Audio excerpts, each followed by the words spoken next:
Ya Tuhan Allah kami datang kepadamu saat ini. Kami tahu kami dilayakan untuk itu karena pengampunan Tuhan buat kami. Kalau Tuhan memanggil kami hari ini, pasti Tuhan mau melawat kami. Dan karena itu kami sedia diri kami untuk Engkau lawat.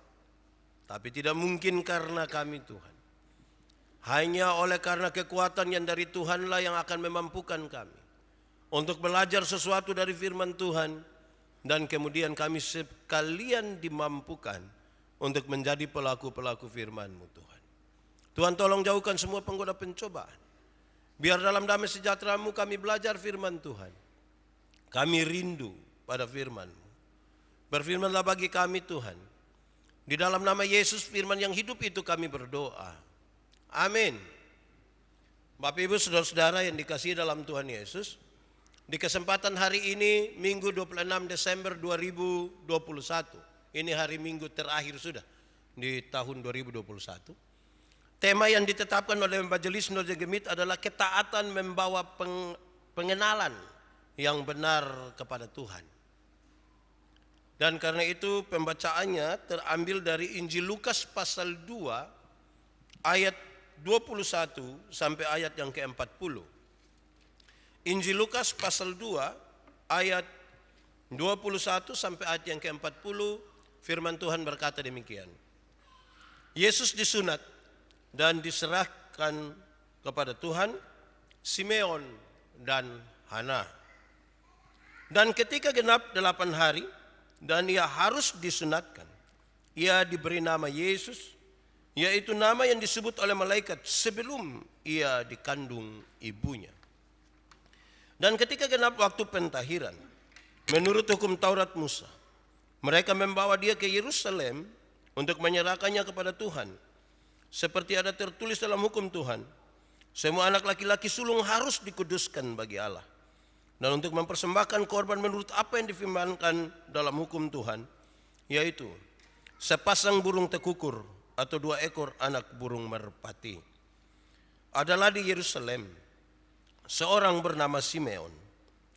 Ia seorang yang benar dan saleh, yang menantikan penghiburan bagi Israel. Roh Kudus ada di atasnya, dan kepadanya telah dinyatakan oleh Roh Kudus bahwa ia tidak akan mati sebelum ia melihat Mesias, yaitu dia yang diurapi Tuhan.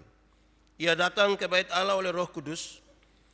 Ketika Yesus anak itu dibawa masuk oleh orang tuanya untuk melakukan kepadanya apa yang ditentukan hukum Taurat, ia menyambut anak itu dan menatangnya sambil memuji Allah, katanya, "Sekarang Tuhan, biarkanlah hamba-Mu ini pergi dalam damai sejahtera sesuai dengan firman-Mu.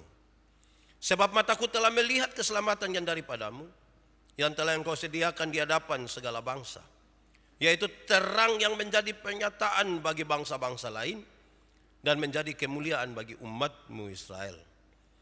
Dan bapa serta ibunya amat heran akan segala apa yang dikatakan tentang dia. Lalu Simeon memberkati mereka dan berkata kepada Maria ibu anak itu, "Sesungguhnya anak ini ditentukan untuk menjatuhkan atau membangkitkan banyak orang Israel di Israel, dan untuk menjadi suatu tanda yang menimbulkan perbantahan, dan suatu pedang akan menebus jiwamu sendiri, supaya menjadi nyata pikiran hati banyak orang. Lagi pula di situ ada Hana, seorang nabi perempuan,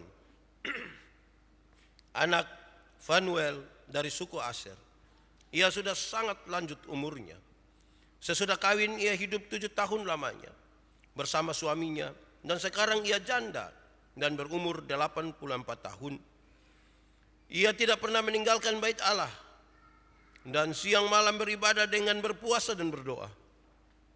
Dan pada ketika itu juga datanglah ia ke situ dan mengucap syukur kepada Allah dan berbicara tentang anak itu kepada semua orang yang menantikan kelepasan untuk Yerusalem. Dan setelah selesai semua yang harus dilakukan menurut hukum Taurat, kembalilah mereka ke kota kediamannya, yaitu kota Nazaret di Galilea. Anak itu bertambah besar dan menjadi kuat, penuh hikmat, dan kasih karunia Allah ada padanya." Demikian firman Tuhan. Berbahagia setiap orang yang mendengar firman, memelihara dan melakukan dalam hidup setiap hari. Haleluya.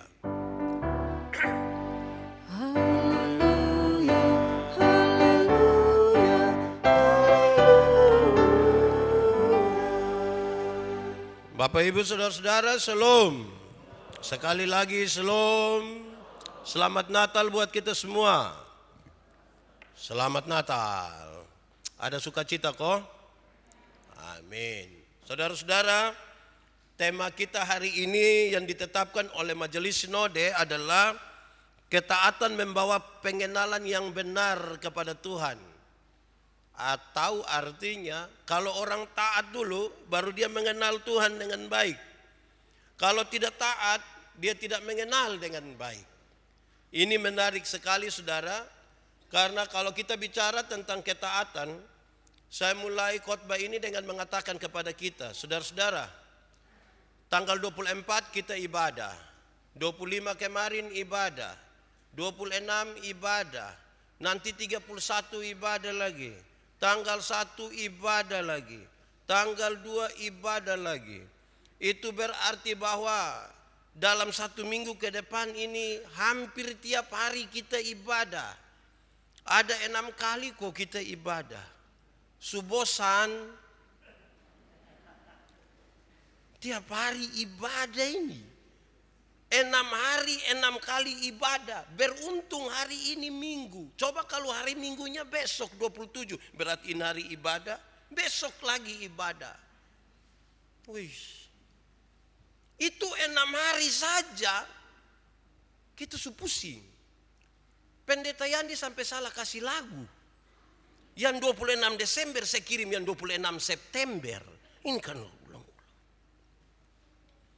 kalau yang 6 hari saja kita sudah mulai kurang-kurang semangat.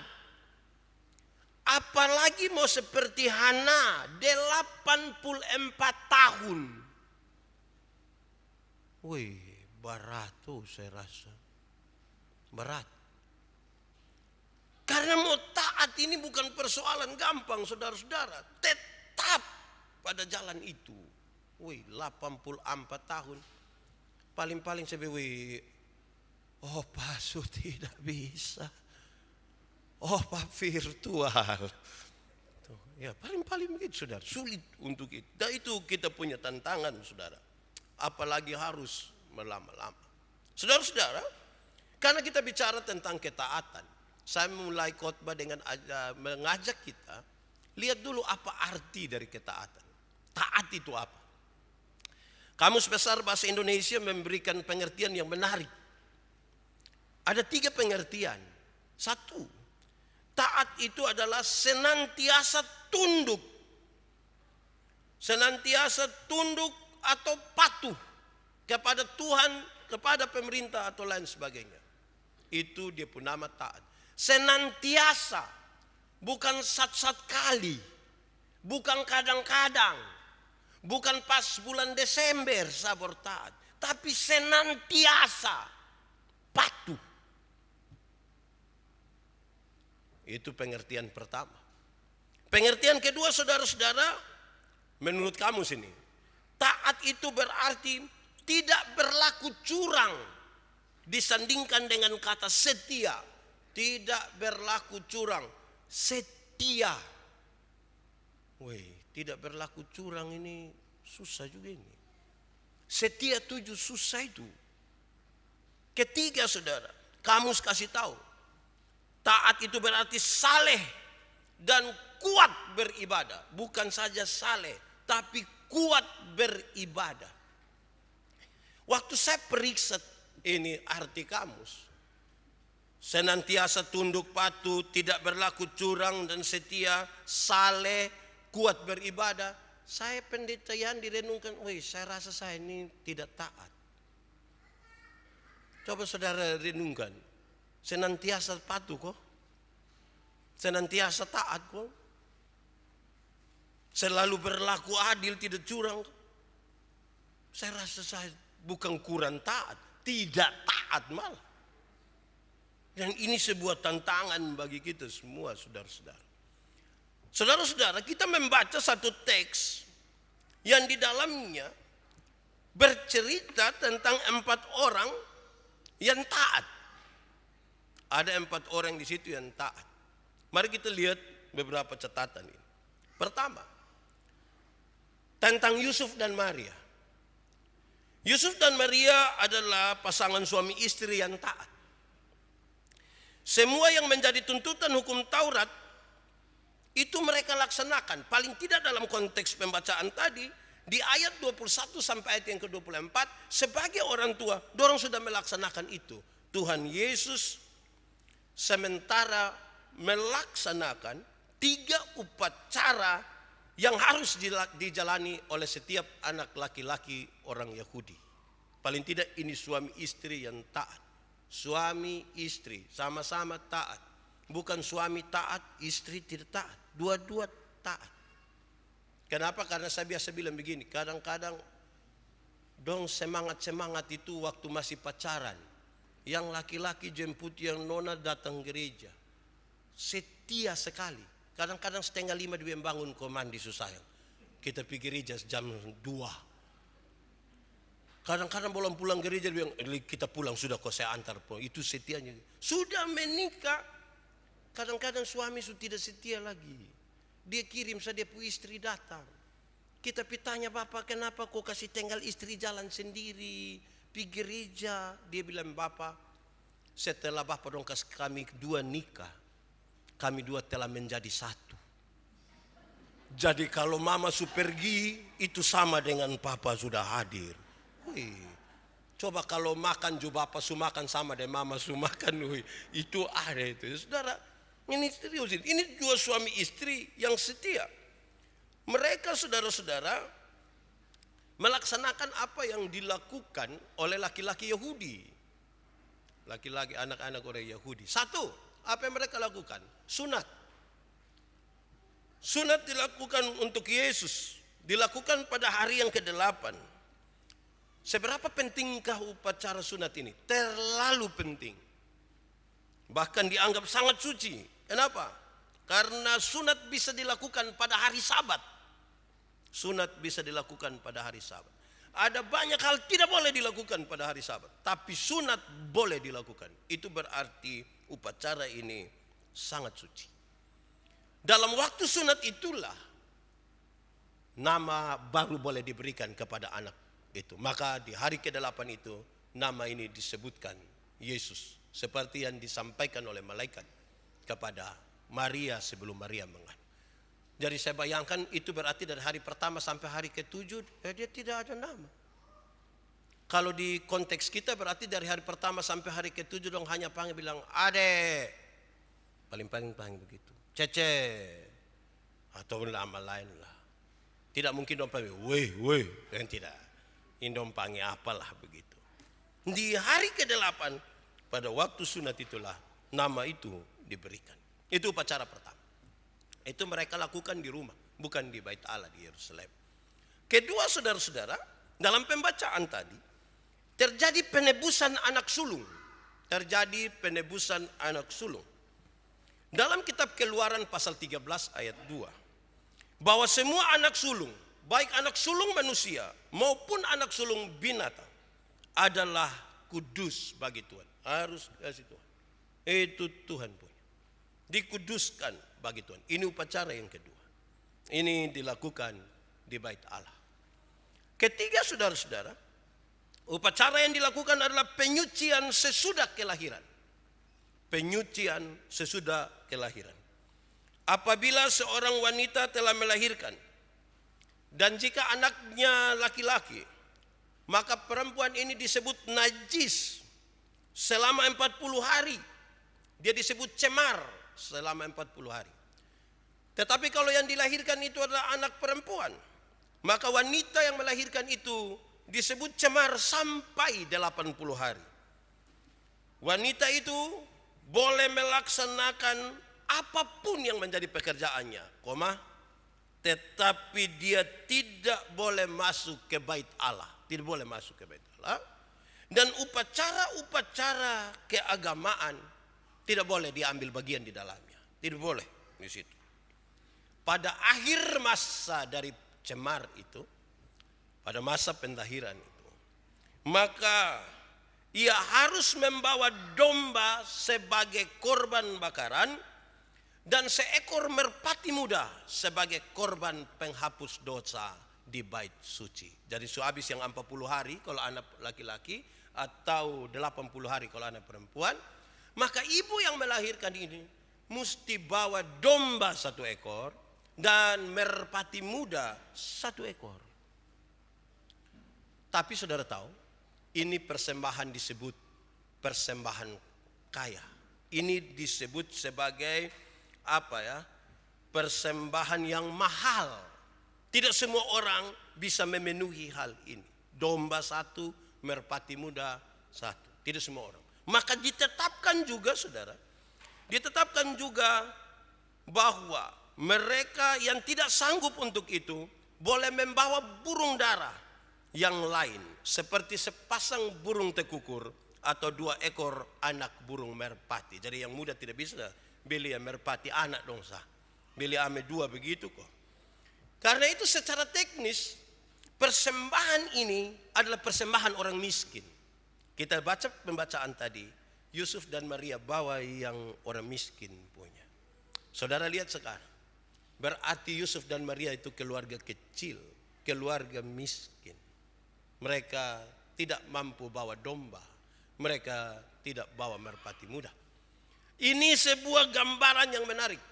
Tuhan Yesus rela meninggalkan tahta suci yang begitu luar biasa, betul-betul turun menjadi manusia, bahkan masuk sampai pada kemiskinan manusia. Dia ambil bagian terlalu dalam. Dan saya kira ini mesti menjadi sebuah panggilan yang serius bagi kita orang-orang percaya. Itu 2 orang pertama dalam teks ini, Yusuf dan Maria. Kedua, Simeon. Simeon itu siapa? Simeon itu adalah seorang yang taat. Ditunjukkan bahwa Simeon itu orang benar. Kata benar yang dipakai ini berarti dia orang yang lurus hati. Benar ini dia pakai catatan lurus hati karena yang kelihatan benar itu belum tentu hatinya lurus juga. Karena itu dia mulai dari dalam tentang hati yang lurus ini. Dia tetap setia. Setia kepada Tuhan Allah. Penuh dengan Roh Kudus. Sambil menanti Mesias itu dengan iman. Dia menanti dalam kesabaran. Dan kerinduan yang besar akan kedatangan Mesias. Makanya ketika dia tahu Yesus itu datang, dia bersuka cita. Saya suka bilang begini. Kalau hari ini saudara berjumpa langsung dengan Tuhan Yesus, bisa dilihat, bisa disentuh, bisa diraba, kira-kira saudara mau omong apa dengan Tuhan Yesus? Saya renungkan, saya pikir kami yang muda-muda ini, tidak kami sudah tua, ya anak muda dong. Waktu melihat Tuhan Yesus, pasti dengan Tuhan Yesus, foto dong. Foto itu baru dong upload, tulis bilang bersama Yesus 26 Desember di Agape. Baru pakai anak panah tunjuk bab tua begini. Itu kalau yang muda-muda. Kalau kami yang tua ini pasti minta umur panjang lah, minta cucu lah, minta sehat lah, minta macam-macam lah. Kira-kira. Tapi Simeon itu waktu ketemu dengan Tuhan Yesus, dia bilang apa? Sekarang Tuhan, biarlah hambamu pergi dalam damai sejahtera. Karena hamba telah melihat keselamatan yang kau siapkan bagi bangsa-bangsa. Waktu ketemu dengan Tuhan, dia bahkan minta mati. Saudara bayangkan, luar biasa. Orang yang setia ini, orang yang taat ini, orang yang benar ini. Saudara-saudara, lalu dalam perjumpaan dengan Mesias itu, Simeon mengungkapkan kalimat-kalimat yang luar biasa ini saudara. Saya coba pakai kalimat ini. Ada 6 hal. Pertama dia bilang begini. Ini sebuah kalimat yang memberi pengakuan serius ini. Tuhan Yesus membawa penghiburan bagi umat Allah. Tuhan Yesus membawa penghiburan bagi umat Allah. Kenapa saudara?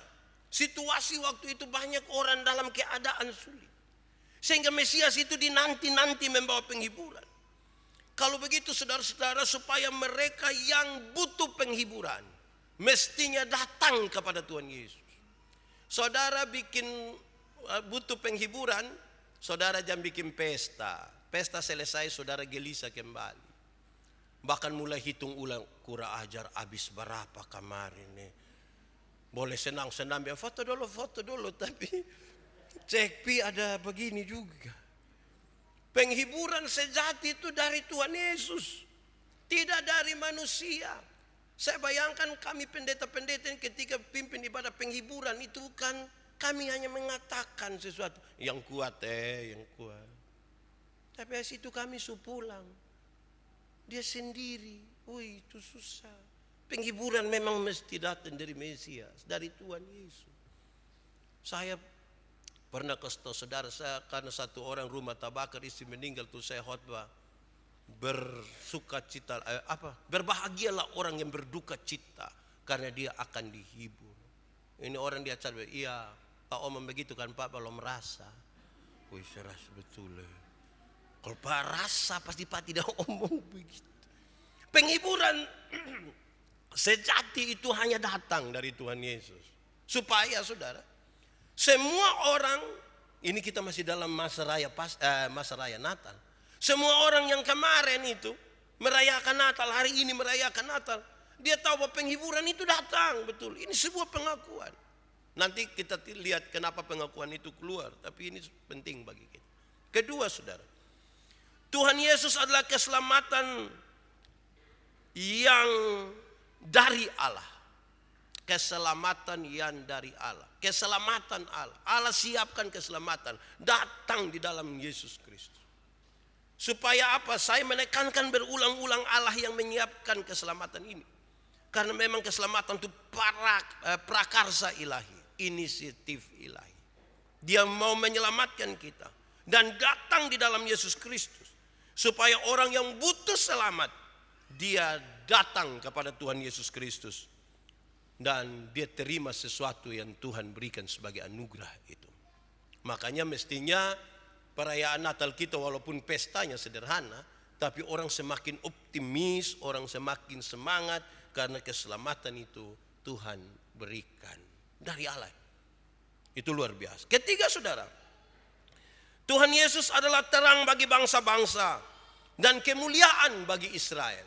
Terang bagi bangsa-bangsa, kemuliaan bagi Israel. Apa maksudnya?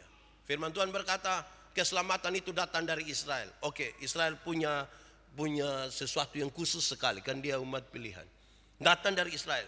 Tetapi tidak untuk mereka saja. Ini bagi kepentingan bangsa-bangsa. Bagi semua orang. Sebab kalau ini hanya bagi Israel, kemana dengan saya yang timur? Rote, Alor. Jadi bagi bangsa-bangsa. Karena itu mestinya orang-orang yang percaya kepada Yesus Kristus menyampaikan berita keselamatan ini, terang ini kepada bangsa-bangsa. Semua orang harus menikmati terang itu yang datang dari Tuhan. Keempat saudara, ini tantangan. Tuhan Yesus akan menjadi penyebab orang akan jatuh. Tuhan Yesus menjadi penyebab orang akan jatuh. Apa maksudnya saudara? Bahwa manusia dalam perjumpaannya dengan Tuhan Yesus, kalau kita pakai konteks Natal, siapa yang merayakan Natal katanya sudah berjumpa dengan Tuhan Yesus, ada sebuah reaksi di dalam dirinya karena Tuhan Yesus, yang ketika dia diperhadapkan pada kasih atau penolakan, maka dia akan mengambil sebuah keputusan pemberontakan atau penerimaan. Dia akan berkata kepada dirinya, saya salah. Kenapa? Setelah berjumpa dengan Yesus dan dia tahu sesuatu dari Tuhan Yesus, dia tahu, saya salah. Tanpa orang lain yang menyebutkan itu. Dalam tanda petik dia menghakimi dirinya sendiri. Tidak perlu orang lain kasih tahu. Perjumpaan itu mengakibatkan dia berkata, saya salah. Saya terlalu sombong. Saya terlalu angku. Saya terlalu egois. Saya salah. Saya berjumpa dengan Tuhan Yesus. Karena dia merendahkan diri terlalu jauh sampai di bawah. Makanya ini kalimat penting. Yesus akan membuat orang jatuh. Yang berdiri tidak pada kaki-kaki yang Tuhan bangun, jatuh. Kedua saudara. Kelima. Tadi kan 1, 2, 3, 4. Sekarang kelima. Saya mungkin terlalu semangat sampai lupa membedakan 2 yang mana, 5 yang mana. Ya, kelima, Tuhan Yesus akan menjadi penyebab banyak orang bangkit. Jadi bukan saja dia menyebabkan orang jatuh tadi ketika dia menghakimi diri, tapi dia akan mengakibatkan orang bangkit. Dalam iman kepada Tuhan Yesus, mereka yang jatuh akan bangkit kembali. Dalam iman kepada Tuhan Yesus, mereka yang tinggal dalam kegelapan akan masuk dalam terang yang ajaib. Dalam iman kepada Tuhan Yesus, mereka yang berdosa itu bertobat dan berbalik dalam kehidupan baru. Karena berjumpa dengan Tuhan Yesus. Di dalam dia hal itu tidak mustahil. Bisa terjadi. Yang penting perjumpaan itu. Perjumpaan yang luar biasa dalam hubungan kita dengan Tuhan. Yang keenam, saudara. Simon mengungkapkan, Tuhan Yesus akan menghadapi banyak perlawanan. Tuhan Yesus akan menghadapi banyak perlawanan. Dalam urusan dengan Tuhan Yesus, saudara, manusia tidak bisa bersikap netral, tidak bisa bersikap kompromi. Dalam urusan dengan Tuhan Yesus, hanya ada pilihan. Pilihannya adalah berserah kepada Tuhan atau melawan Tuhan. Tidak bisa kompromi antara berserah dan melawan. Harus ada pilihan di situ yang tidak kompromi. Yang berjumpa dengan Tuhan Yesus dalam perayaan kelahirannya harus ambil keputusan. Berserah hanya kepada Tuhan atau melawan Tuhan. Hanya itu. Tidak ada titik yang kompromi. Keputusan itu mesti menjadi sebuah keputusan yang jelas. Tidak bisa dua-duanya. Harus pilih salah satu. Saya kira itu catatan serius bagi kita. Ini tokoh ketiga dalam kisah yang kita baca tadi. Keempat, Hana. Siapa Hana? Dia seorang janda. Kalau omong janda, itu berarti dia pernah menikah. Pembacaan tadi juga tahu. Dia nikah ame 7 tahun saja. Lantas kemudian suaminya meninggal. Itu berarti dia pernah sedih. Dia pernah susah hati karena kepergian suaminya. Tetapi dia tidak tinggal di dalam susah hati itu. Dia tidak tinggal dalam kesedihan. Dia menikah 7 tahun. Saya bayangkan 7 tahun itu masih masa indah-indah toh. Itu kulit dong masih kencang-kencang. Dan sekarang ini susah. Dia kan sudah menikah dulu, suami mati baru dia disebut janda toh. Tidak mungkin dia tidak menikah, takut orang tanya, status janda. Tidak bisa begitu, karena menikah dulu baru dia janda. Sekarang saudara, dia ini disebut sebagai seorang nabi perempuan. Dan dia taat sekali. Dalam ketaatannya saudara, Hana sudah umur 84 tahun. 84 tahun. Tapi tidak pernah berhenti berharap. Tidak pernah berhenti berharap. Berharap dari waktu menikah dan 7 tahun suaminya meninggal misalnya. Kalau dihitung dari situ saja. Sampai umur 84 tahun. Tidak pernah berhenti berharap. Itu catatan yang luar biasa saudara. Dia percaya satu hal. Tidak ada yang mustahil di dalam nama Tuhan Yesus. Dan tidak ada yang salah kalau kita berharap kepada Tuhan Yesus. Tetapi dia tidak berharap di dalam kekosongan saudara. Dia tidak berharap, dia sudahlah mau jadi apa saja saya tunggu saja. Dia tidak begitu. Dia sangat optimis. Dia sangat-sangat percaya saudara dalam harapan. Dan karena itu pembacaan tadi kasih tahu, dia terus berdoa dan berpuasa. Bukan dia berhenti berdoa setelah berharap SD berhenti. Tidak. Berdoa dan berpuasa. Siang dan malam dia datang ke bait Allah. Berdoa dan berpuasa terus menerus. Harapan ini tidak pernah berhenti. Saya bayangkan itu harapan itu seperti apa ya. Kita ini berharap 1 tahun setidak bisa banting setir. Berharap 2 tahun. Kadang-kadang kita pakai catatan. Kalau 5 tahun. Son bisa lah. Berharap ini sampai 84 tahun. Cukup lama. Itu berharap. Inilah 4 orang dalam kisah pembacaan tadi, Lukas 2 ayat 21 sampai 40. Mereka yang taat. Sekarang kita memberi jawab pada tema ini.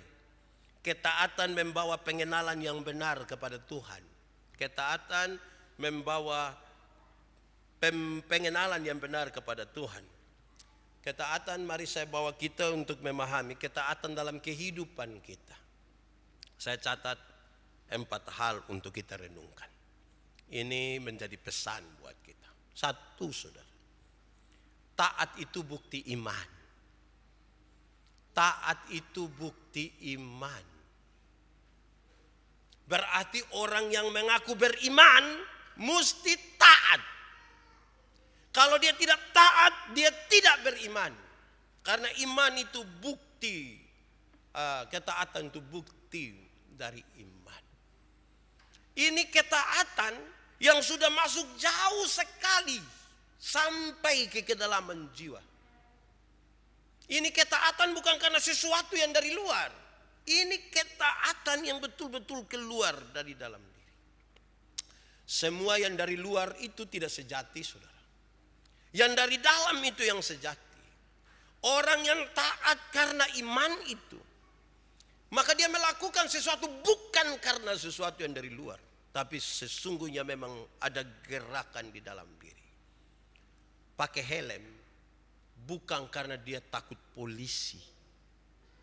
Dia pakai helm kan dia tahu jatuh kepala pecah. Jadi bukan karena di luar, dia pakai saja. Kan begitu.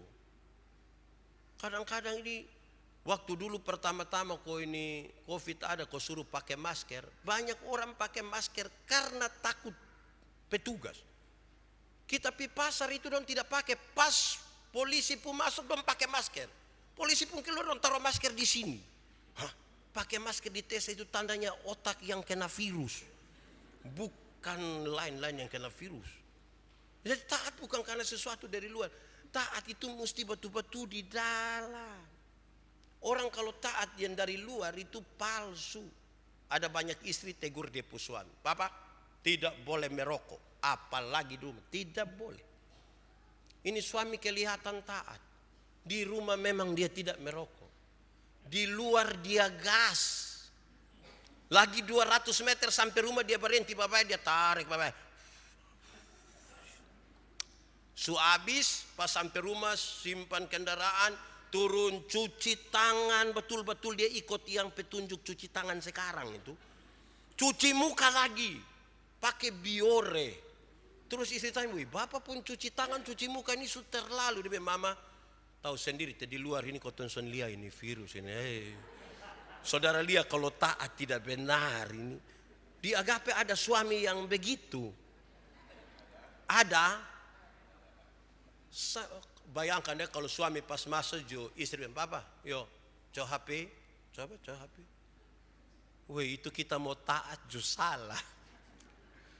Sampai sorong itu kita pasti tidak takut. Tapi deg-degan saja. Makanya 200 meter sebelum rumah dia periksa hapus kok belum ini. Dia mesti cari aman dulu ini. Taat itu mesti sebuah gerakan yang batu-batu di dalam. Saudara 24 Desember kemarin dalam perayaan Natal Jemaat. Ko Paul bilang begini. Corona itu tidak kelihatan. Tapi orang bisa sepakat percaya bahwa dia ada. Terus beliau coba bukan membandingkan, tapi dia coba kasih tahu begini. Tuhan juga tidak kelihatan. Tapi betapa sulitnya orang percaya bahwa Tuhan itu ada. Corona tidak kelihatan, cepat sekali orang percaya bahwa dia ada. Tapi Tuhan yang tidak kelihatan, sulit sekali orang percaya bahwa dia ada. Dia butuh fakta-fakta. Dia butuh sejumlah data untuk mengatakan bahwa Tuhan itu ada. Padahal iman ialah dasar dari yang kita harapkan. Dan bukti dari yang tidak kita lihat. Karena itu taat itu mesti taat saja. Taat saja cukup. Selesai. Jangan rubah-rubah sesuai dengan kita pun mau. Kalau ada putusan karena mana, ikut saja taat. Tadi waktu ada di sekretariat kami bercerita, saya ingat satu kisah. Ada satu waktu ketika teman-teman non habis majelis jemaat. di satu wilayah di Flores. Habis sebelum habis dong sepakat. Sepakatnya adalah daripada bikin syukuran di masing-masing, lebih baik kumpul sekaligus, ada yang bawa ayam kok gabung sekaligus kok doa satu kali, selesai di situ, pulang sudah. Nah, selesai ini. Setelah semua pulang, majelis harian dan beberapa majelis duduk-duduk di situ, tiba-tiba dong berpikir, aduh ada bab tua satu baru tabis kok, rumah juga dekat gereja situ. Lebih baik kita pilih ame bab tua dulu. Domba aja kok pilih bab tua. Pilih ame begini sampai di sana namanya pendeta datang dan majelis. Bab tua siap bapak minuman, ada Coca-Cola, Sprite, segala macam biskuit, semua dia taruh. Don cerita-cerita omong habis, pas bapak pendeta dan majelis mau pulang, pas permisi mau pulang juga bab tua bilang, ini bapak pendeta don minta maaf yang saya pun tanggungan untuk ibadah bersama, saya sukumpul yang kita di gereja. Yang ini minuman don tadi saya ambil di mam tua pun kios, jadi tolong kau kas lunas dulu baru. Itu bapak semua rogo saku bapak. Yang tadi serencana pulang kau mau bawa oleh-oleh kasih anak batal. Karena kalau bawa bayar tambah. Saya bayangkan, memang kalau sepakat bila apa taat di situ sudah. Kalau tidak bayar tambah. Jangan bikin peraturan rubah-rubah. Apa ya itu sudah. Ketaatan itu bukti iman. Itu bagian yang pertama saudara. Kedua, saya mau kasih tahu saudara. Ketaatan itu diwujudkan dengan sikap hidup yang benar, adil, saleh, berhati-hati, takut akan Tuhan. Saudara-saudara, ini menunjukkan sebuah kedalaman rohani yang dipraktikkan sedemikian hingga selama hidupnya senantiasa berlaku benar, adil, hati-hati, dan takut akan Tuhan. Saudara lihat sekarang kelasnya. Saudara lihat dia pun kelas yang berbeda. Ini kita sudah tidak bicara lagi soal jangan membunuh, jangan berzina, jangan mencuri. Mestinya kita sudah selesai dengan itu semua. Ini kenaikan yang signifikan untuk orang lihat bahwa dia bukan lagi bersoal dengan sesuatu yang bisa dilihat dengan mata. Tapi dia mempertanggungjawabkan apa yang ada dalam pikiran dan perasaan. Ini kedalaman rohani. Supaya dia tetap berlaku adil. Takut akan Tuhan. Berhati-hati. Dan itu dimulai di dalam. Sudah tidak lagi bicara soal jangan membunuh, berzina, itu. Kenapa saudara? Pendeta Yandi bisa menahan dirinya. Di hadapan jemaat. Di hadapan banyak orang. Untuk tidak melakukan dosa-dosa yang bisa dilihat dengan mata. Saya bisa menahan diri. Tetapi apa yang ada dalam pikiran dan perasaan saya, saudara tidak pernah tahu. Tidak pernah tahu. Ini menunjuk kepada apa yang ada dalam pikiran dan perasaan. Sebuah kualitas hidup yang berbeda. Orang taat bukan taat di luar saja. Sementara di dalamnya bermasalah. Pikiran di sini. Kalau tidak taat ini pikiran liar. Kita bisa duduk di sini saudara, tapi kita pun pikirannya bisa ada di jalur 40. Kita bisa duduk sini tapi pikiran kita bisa ada di Penkase. Saudara pernah pi Penkase? Ada pi bikin apa? Olahraga. Saudara, jadi ini butuh ini dua-duanya. Kedalaman roh itu. Sampai dia. Jadi orang-orang yang merayakan Natal ini dalam ketaatan dan pengenalan yang benar, dia tahu sekarang. Mata Tuhan melihat. Ini lagu sekolah minggu sudah. Mata Tuhan melihat apa yang kamu buat. Baik yang baik, baik yang jahat. Tuhan lihat. Orang lain tidak lihat. Tuhan lihat. Amin kok. Dari dalam. Bukan ketaatan di luar saja. Lagu sekolah minggu yang kedua itu yang hati-hati gunakan tangan. Karena apa? Bapa di sorga. Ini soal di sini. Hati ini di sini saudara, kalau kita tidak kasih Tuhan jaga, woi. Kalau kita tidak biarkan ini ketaatan ada, woi berat saudara. Saudara lihat dia pun kualitas beda toh. Bukan sekedar apa yang kelihatan. Ini sudah naik lebih lagi. Saudara bisa bayangkan kalau orang hidup dalam persekutuan jemaat dan masing-masing digerakkan oleh kehidupan yang penuh ketaatan dari dalam diri. Luar biasa. Ketiga saudara, harapan dan penantian pada hakikatnya tidak bisa dilepaskan dari hidup yang kudus. Harapan dan penantian pada hakikatnya tidak bisa dilepaskan dari hidup yang kudus. Orang yang taat tadi itu kan berharap. Orang yang berharap itu dia mesti tidak boleh lepaskan dia pun diri dari kekudusan. Kekudusan menjadi syarat. Kenapa syarat? Kan kita lagi berharap kepada Tuhan kan. Tuhan itu kudus kan. Kudus itu tidak bisa bersatu dengan tidak kudus. Yang terang itu tidak bisa bersatu dengan yang gelap. Karena itu dia mesti menjadi syarat. Kekudusan mesti dijaga. Saudara, kecuali yang kita berharap itu bukan pada Tuhan, silahkan santai-santai saja, tidak usah menjaga kekudusan. Kecuali kalau yang kita harap itu dari suanggi atau kita harap dari setan mana. Tapi kalau harapan kita taruh di Tuhan, kekudusan menjadi syarat. Orang mesti menjaga kekudusan. Tidak bisa tidak. Ini omong ketaatan. Setuju atau tidak setuju itu mesti harus dilakukan. Karena makin orang berjumpa dengan Tuhan Yesus. Kalau kita bicara dalam konteks perayaan Natal kita, mestinya setelah berefleksi, dia menemukan sesuatu dalam perjumpaan dengan Tuhan Yesus, saudara. Nah, dia mesti betul-betul sekarang menjaga kekudusan hidupnya. Kan dia lagi berharap. Saudara mungkin lagi berharap sesuatu dari Tuhan. Saudara mungkin berharap apalah begitu. 1, 2 tahun, 3, 4, 5, 6, 7, 8, 9, 10 tahun lalu saudara berharap. Tapi mari kita lihat, kita menjaga kekudusan untuk itu. Itu catatan yang saya kira cukup penting dalam pesan tentang ketaatan. Terakhir saudara, keempat.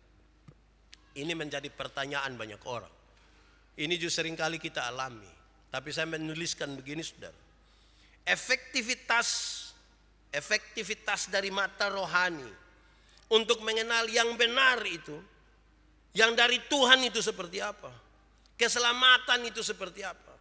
Yang paling efektif itu kalau setiap orang terbuka terhadap pembaharuan yang dikerjakan oleh Roh Kudus di dalam hidupnya. Itu baru efektif. Saudara lihat sekarang di perjalanan lebih maju kalau orang lagi belajar untuk bertumbuh. Sekarang dia tidak lagi bisa bicara soal ini hitam atau ini putih. Kan gampang. Membunuh dan tidak membunuh kalau saudara pilih tidak membunuh. Mencuri tidak mencuri saudara pilih tidak mencuri. Selesai. Sekarang dia kasih masuk. Kehidupan kita hari-hari diperhadapkan pada pilihan. Ada 2 hal. Dua-dua baik ini. Gampang toh kalau pilih satu baik satu tidak baik kan gampang. Sekarang kita dihadapkan pada pilihan dua-dua baik. Pertanyaannya adalah mana yang dari Tuhan? Dua-dua baik ini. Mana yang dari Tuhan? Bagaimana dengan efektif kita bisa paham itu? Jawabannya tadi. Setiap orang harus terbuka terhadap pembaharuan Roh Kudus di dalam dirinya. Mata rohaninya secara efektif melihat, oh ini dari Tuhan, ini bukan dari Tuhan. Kalau hanya pilihannya antara hitam putih gampang, benar dan salah gampang. Sekarang pilihan-pilihan yang sama-sama baik. Ketika manusia diperhadapkan pada pilihan yang sama-sama baik, maka orang cenderung memilih berdasarkan keinginan, bukan berdasarkan apa yang Tuhan mau. Saya pernah kasih contoh saudara, saya punya teman satu, dia pun pacar yang sementara pacaran dan dia dan Sulama itu penjaga toko. Dong kuliah sama-sama. Terus ini dia pun pacar ini sekarang setelah lulus penjaga toko. Dia proses CPNS, dia kenal satu nona, bukan kenal biasa. Don dua su pacaran. Ini dia akan memilih dua-dua.